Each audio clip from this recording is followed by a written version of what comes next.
अभी के टाइम पे ना बहुत इंपॉर्टेंट डाउट ये आ रहा होता है कि अभी हम लेक्चर्स देखें या फिर हम क्या करें जिससे कि हमारा स्कोर इंप्रूव हो जाए। तो डेफिनेटली आप लेक्चर्स देख सकते हो, बट इस तरफ इंक्लाइन रहना कि आप वन शॉट की तरफ ज़्यादा जा रहे हो, क्योंकि वन शॉट्स में ऐसा होता है ना कि वो आपको सिर्फ कॉन्सेप्ट समझाने की जगह बहुत सारे क्वेश्चंस भी करा रहे होते हैं जो एक्चुअल में आपको पेपर में करने होते हैं। मतलब आपको एक्चुअली सॉल्व करना है ना, कॉन्सेप्चुअल लिख के आना है, तो आपको कॉन्सेप्चुअल वीडियो से ज़्यादा बेटर है कि आप क्वेश्चन सॉल्व करो।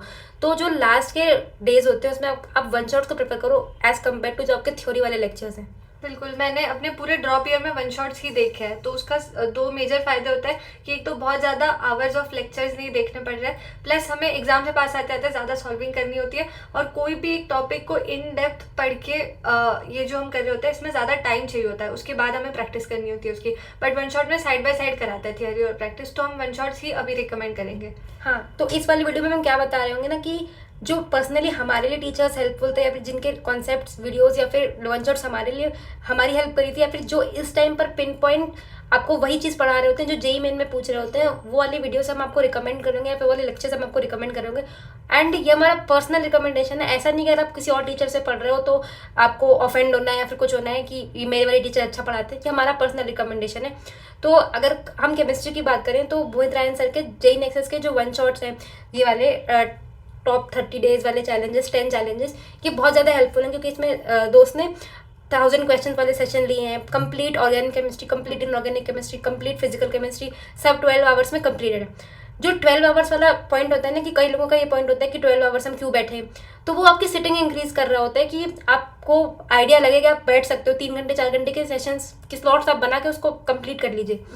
और इसमें ना जो क्वेश्चंस है बहुत बहुत ज़्यादा डेप्थ में क्वेश्चंस कराए हैं दोस्त ने, कि 1000 क्वेश्चन, मतलब अगर आप 1000 क्वेश्चंस ऑर्गेनिक केमिस्ट्री के कर रहे हो तो ऑलमोस्ट ऑल पेपर कवर्ड है आपको ऑर्गेनिक केमिस्ट्री का। Yes yes yes. और इवन केमिस्ट्री की हम एज सच बात करें तो केमिस्ट्री सबसे ज़्यादा स्कोरिंग पेपर सब्जेक्ट होता है एग्जाम में।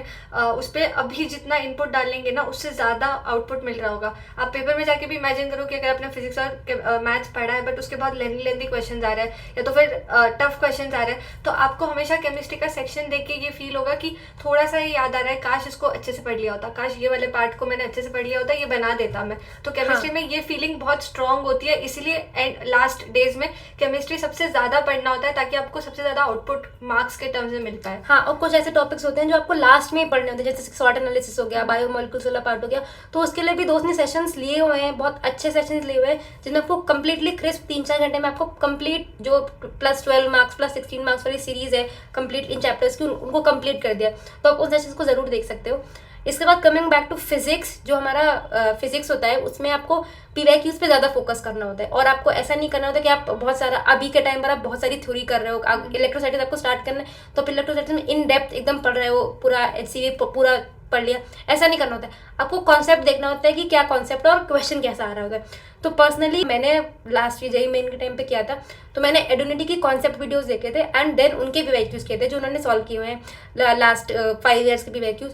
तो उससे क्या हेल्प हुई ना कि पीवाईक्यूज जो जब हम कर लेते हैं तो फिजिक्स के, तो काफ़ी सारे क्वेश्चन रिपीटेडली सेम कॉन्सेप्ट के सेम टाइप के आ रहे होते हैं, कुछ में तो डिजिट्स भी चेंज नहीं हो रहे होते हैं। तो आप कॉन्सेप्ट के बाद पीवाईक्यूज कर दो। बिल्कुल, मैंने ड्रॉप ईयर में थ्रू आउट द ईयर मैंने विनय सर है वेदांतु जेई पे, उनके मैंने लेक्चर्स देखे थे कॉन्सेप्ट सीखने के लिए। बट एग्जाम से पास आते आते मैंने एड्यूनिटी की फ्रीक्वेंसी एकदम बढ़ा दी थी, क्योंकि वो एग्जाम सेंट्रिक ज़्यादा सिखाता है। एग्जाम में जब आप वो क्वेश्चन देख रहे हो तो आपको क्या थॉट्स से वो क्वेश्चन को अप्रोच करना है और कितने टाइम में सॉल्व करना है, वो एग्जैक्टली वो बता देता है। तो वो वाला कॉन्सेप्ट एकदम सही हो जाता है। एग्जाम से पास आते आते आप एड्यूनिटी के वन शॉट्स आपको बिल्कुल हेल्प करेंगे। हाँ, और उन्होंने प्रॉपरली शीट्स बना दी हैं कि टॉप 200 पीवाईक्यूज, टॉप 100 पीवाईक्यूज, तो आप उनको भी सॉल्व कर सकते हो। एंड हर शीट के बाद उनकी वीडियोस भी लिंक्ड है उन शीट्स में, जिससे कि आपकी हेल्प हो सकती है आपको कॉन्सेप्ट समझने में भी एंड कॉन्सेप्ट को अप्लाई करने में भी। बिल्कुल। अगर हम अभी मैथ्स की बात करें तो मैथ्स में मैंने पर्सनली कालिया सर के लेक्चर्स देखे थे। मैथ्स में ये नहीं करना होता है कि आप सिलेबस कवरेज की ओर जाए, एक मॉड्यूल पिक करके उसको एकदम स्ट्रॉन्ग करना होता है।